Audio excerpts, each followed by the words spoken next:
Hi Virgo! Kamusta? Welcome back to Pinay Angel Tarot. This is your June kapalaran para sa mga Virgo general love reading.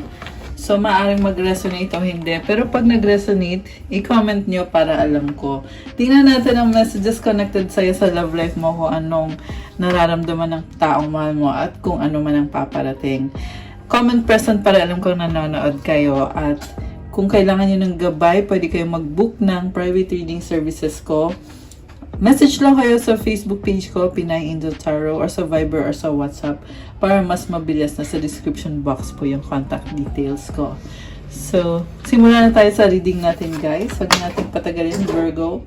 Ang unang card mo is Cross, Key, Ship. Wow! So, you are having faith about this situation kasi hawak mo din ang kasagutan.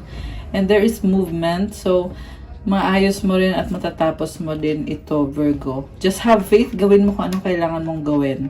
So, Cross, this can be problem na inaayos mo or tinatry mong ayusin. I can see you are taking action at mukhang mabilis din tong movement na to. May success para sa'yo as long as gawin mo to. Okay, nakakatuwa. Ganda ng cards mo, sobra. So, gawan mo ng paraan kasi makukuha mo yan. Meron kang number 8, 8 of diamonds dito. Okay, very positive cards. Ngayon, tignan natin from the tarot. So, kamusta kayo mga Virgo? I hope okay naman kayo dyan. Okay, kuha tayo ng unang card para kay Virgo. Okay, ito yun. Queen of Pentacles. Wow. Gusto mo ng isang love life na pangmatagalan. And inaayos mo sarili mo ngayon. Kasi alam mo na kapag okay ka, pag successful ka, natural na makukuha mo yung love life na gusto mo. And very practical ng energy mo.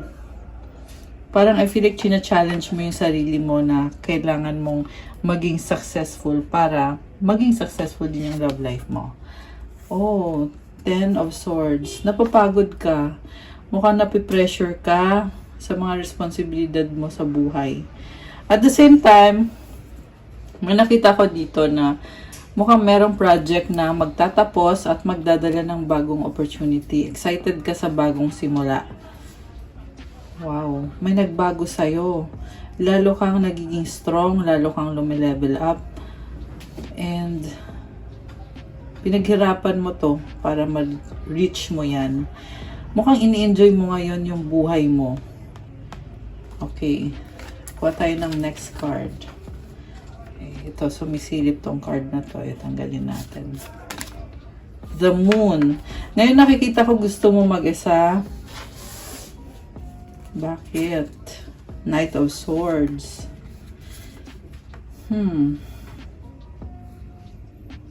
Parang ang lalim ng emosyon mo dito. At determined ka para maging successful sa buhay. And may mga bagay na hindi mo maintindihan na pinag-iisipan mo ngayon. Okay. So, tingnan pa natin yung mga energies. 5 of Swords. Pakiramdam mo talo ka. Nahihirapan ka. Kasi nagbago yung sitwasyon. At kailangan mong bumangon. Sa bottom of the deck, 2 of Wands, meron kang hinihintay. Malaking pangarap mo to. Nahanda mo yung sarili mo. The Hierophant. Wow. Alam mo, daming number 5 sa reading mo ngayon, which symbolizes change and blessing. Mukhang dami mong achievement ngayon. Meron kang pinag-aaralan 9 of Wands. Okay, so napapagod ka kaya nag-iisip ka ngayon, ano kayang susunod na gagawin ko? Ang dami mong frustration sa buhay. Medyo nagiging emotional ka about that. Five of Cups. Ayan, number 5 na naman. And the Two of Cups. So guys, may nakita ko dito. Nagkaroon ng missed opportunity sa inyo ng person na yan. Pero tanggap mo pa rin eh. Babaguhin mo yung sitwasyon kasi mahal mo yung taong yan. Mukhang soulmate mo to kasi meron tayong Hierophant card. Ayan. Wow, grabe. Makakadil mo yung soulmate mo, very challenging, pero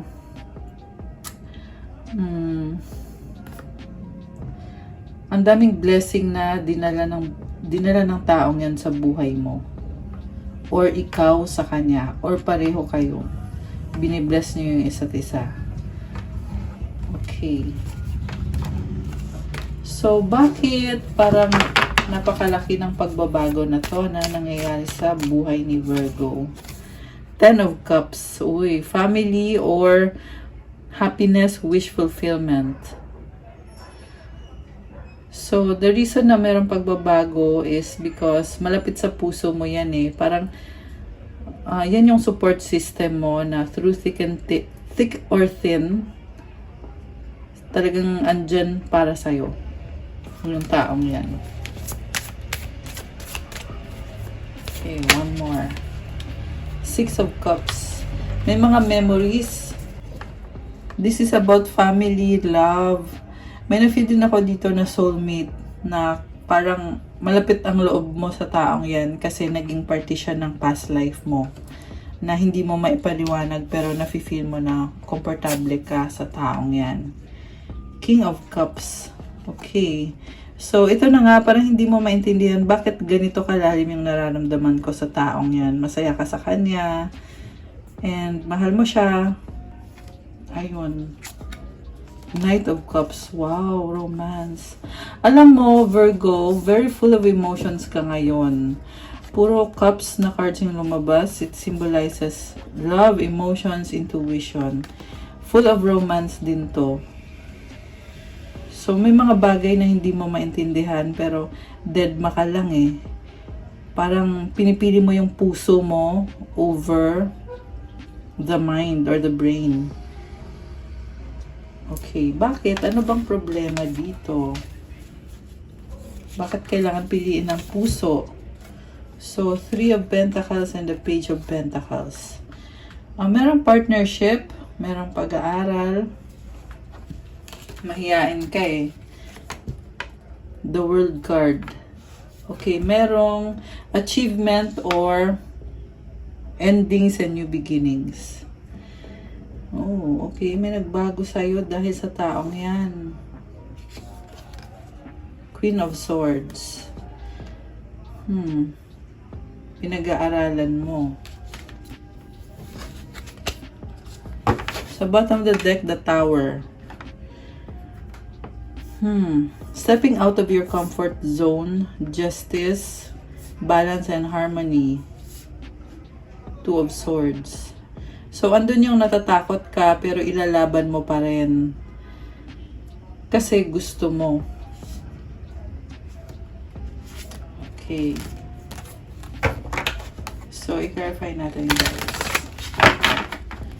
Parang, pag pinili mo kasi yung taong yan, babaguhin niya yung buhay mo eh. Pero gagawin mo pa rin. Kasi, sinasabi ng puso mo na gawin mo. Yan yung nakikita ko dito sa reading mo. King of Swords. Ayan, ito na ngayon, nag-iisip ka. Knight of Pentacles. Nag-iisip ka ng pang long term. Ano bang mga kailangan mong gawin? Parang, you have clarity of mind right now. Healing process, Four of Swords. So, kinakalma mo yung isip mo dito.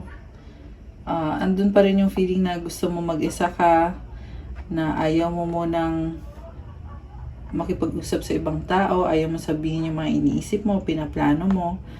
Kasi, very serious ka sa mga gusto mo mangyari sa buhay mo, sa love life mo.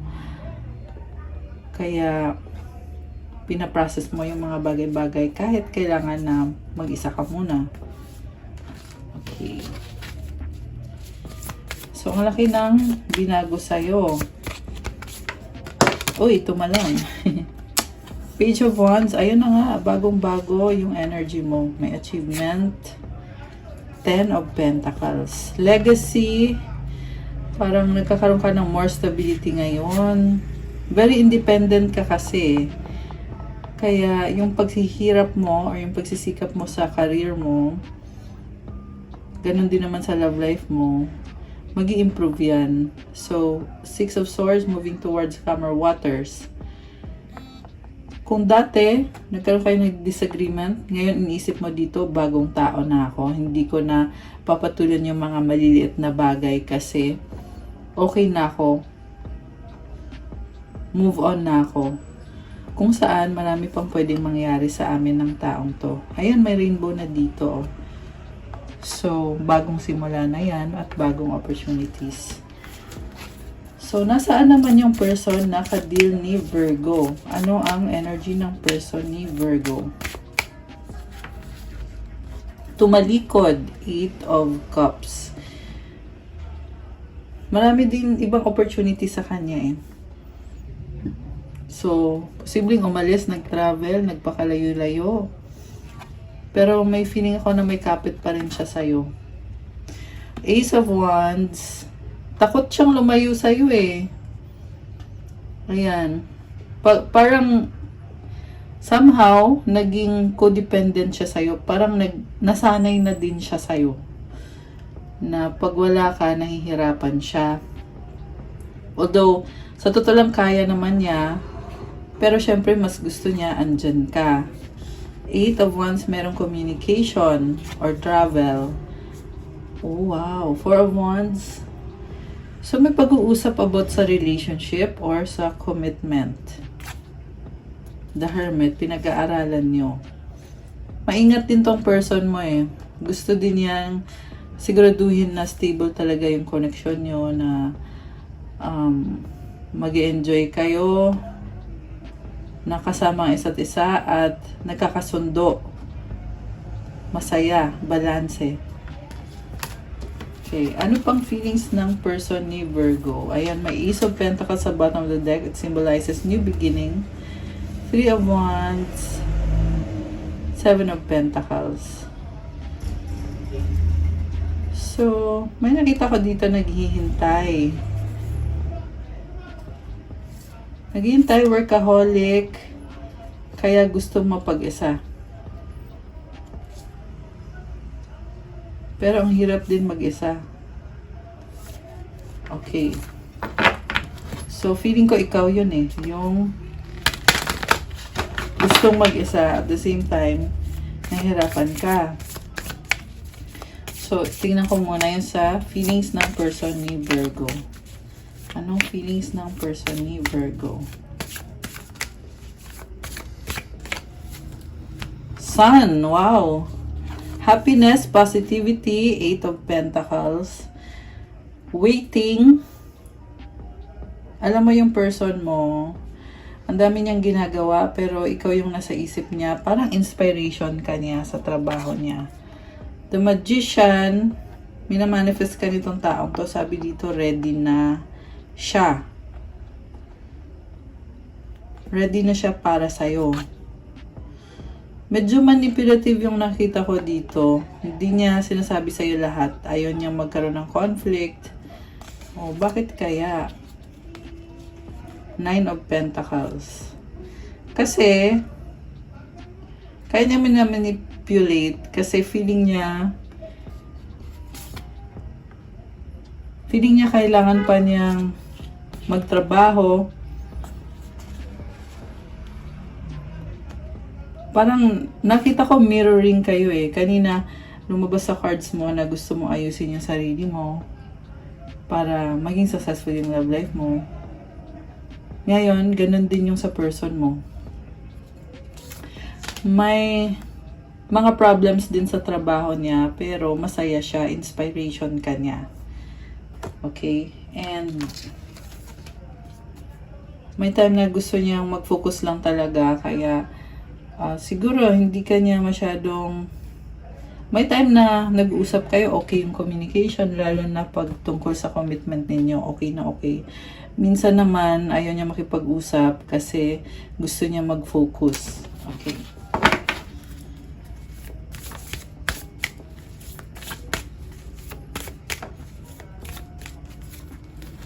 Temperance, patience.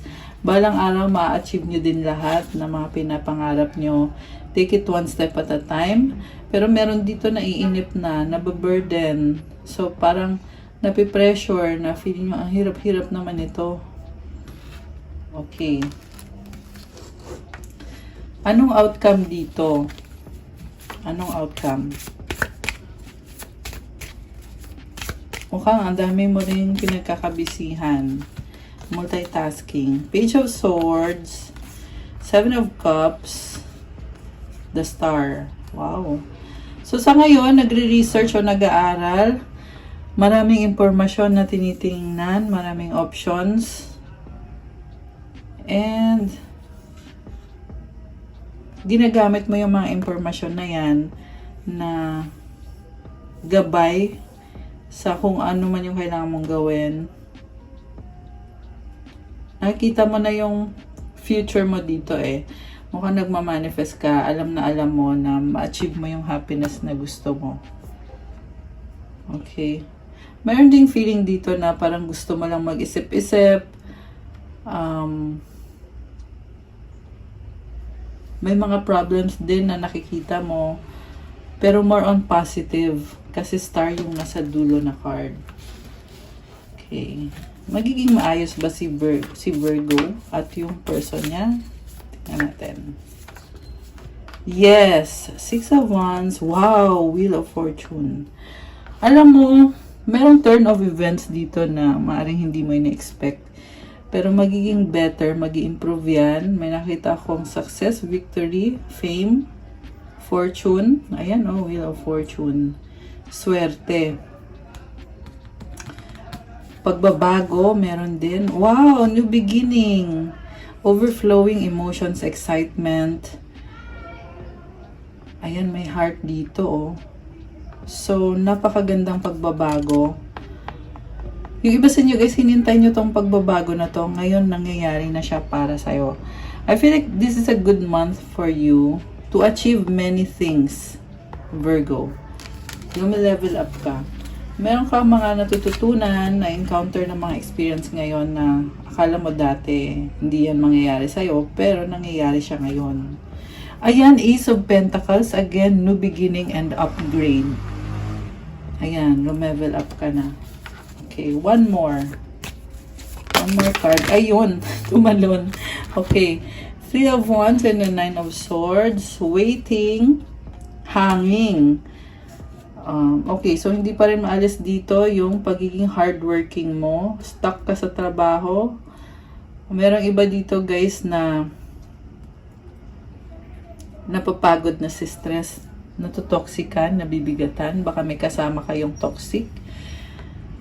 Kaya nag-overthink dito. May nakita ko dito na nag-iisip ng mga senaryo na hindi naman totoong nangyayari. Sa isip lang talaga. So, ang ma-advise ko sa'yo is be realistic.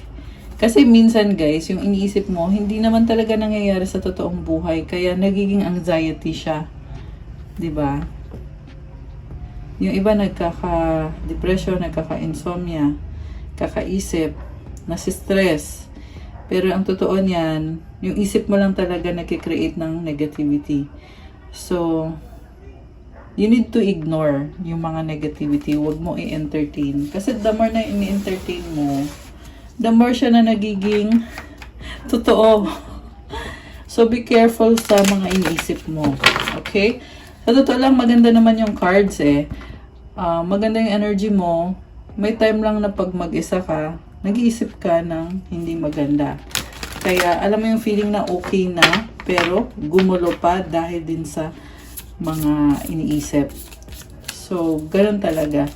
Kaya ko sinasabing umiwas. Kasi minsan, bigla na lang dumadating yan eh, mga negative thoughts. So, kailangan aware ka na, para alam mo na dapat umiwas ka. 'Di ba? Okay, so tingnan natin ang energies ni Virgo when it comes to your manifestation. Kuha tayo ng 5 cards. Ayan, 6 cards. Wow, Chariot. Alam mo, sa manifestation mo, walang makakapigil sa'yo. Determined ka at supported ka din ng universe. Napakabilis na energy. Next card ay King of Candles, the Death card, King of Talismans, the Seeker, Queen of Candles, and the Oracle. Mukhang marami kang kadil na tao ngayon. Sobrang hirap ng sitwasyon mo sa love life mo. Love life kasi yung nakita ko eh. Yung iba naman sa business, ayan, either business or sa love life, na ang hirap ng sitwasyon pero talagang pinaglalaban mo pa rin. Kasi gusto mong patunayan na andyan ka lang palagi para sa taong yan. Na hindi mo siya susukuan. At palaging merong bagong opportunity. Sa dulo, may nakita ko dito na possible na wedding. Ayan, Queen of Candles and the Oracle. So, ayan, may bagong offer dito, oh. So, ipaglalaban mo yung taong yan. Yan ang lumabas dito. Paglalaban mo talaga. Kahit na ang daming challenges, gumaganda yung energy mo eh. Paganda siya ng paganda actually. So, meron ako nakitang trauma. So, yung trauma na yan, napapalitan naman yan eh. Mawawala lang din yan. Basta mahalaga, gawin mo lang yung mga kailangan mong gawin sa ngayon. Ganyan kasi si Queen of Candles, makukuha niya kung gagawa niya ng paraan. Pero kung hahayaan mo lang, syempre kabaliktaran din yung mangyayari. Pero sa nakita ko dito, gagawan mo talaga ng paraan na maging okay kayo ng taong yan kasi napaka-bless mo sa kanya. Kaya parang sinishare mo din yung blessing. And again, nandito yung Chariot which is mabilis na energy. The Sun, oh, ayan. Happiness, positivity, new beginning. I love it. Leadership. Tower. Fortuna. So, hindi madali, pero ni-enjoy mo. Magdadala ng malaking pagbabago. Jupiter energy, expansion, and growth. Nag-grow ka ngayon. Okay, anong mga energies ang connected kay Virgo at sa person niya? Or anong energies or anong message ang gustong sabihin ng person mo? I miss you! I need your time and commitment. I love you. Wow. Nice naman. I reread our old conversation. So, binabalikan niya yung mga pinag-usapan nyo. Ano pa ang gustong sabihin ng person ni Virgo? I need more time. Keep going. So, kahit mabagal ang mahalaga, laban lang, Virgo. Ayan, kayong dalawa to ng person na kadil mo. Ano to? We have a deep level of connection. Wow! I am sorry. Oh my gosh. Ang lalim nitong connection ninyo. I long to be with you. Okay. Last one. I wish things were different. We have to unite. Oh my gosh, grabe. I know I messed up. Okay, anong advice ang kailangan marinig ni Virgo galing sa universe? Anong advice? When I think I've surrendered, I surrender more. Wow. So, hayaan mo lang, huwag mong kontrolin. Kasi mangyayari din naman kung anong dapat mangyari. So, pag sinurrender mo yung sitwasyon, sobrang bilis mo makukuha kung ano yung nararapat para sa'yo at sa sitwasyon.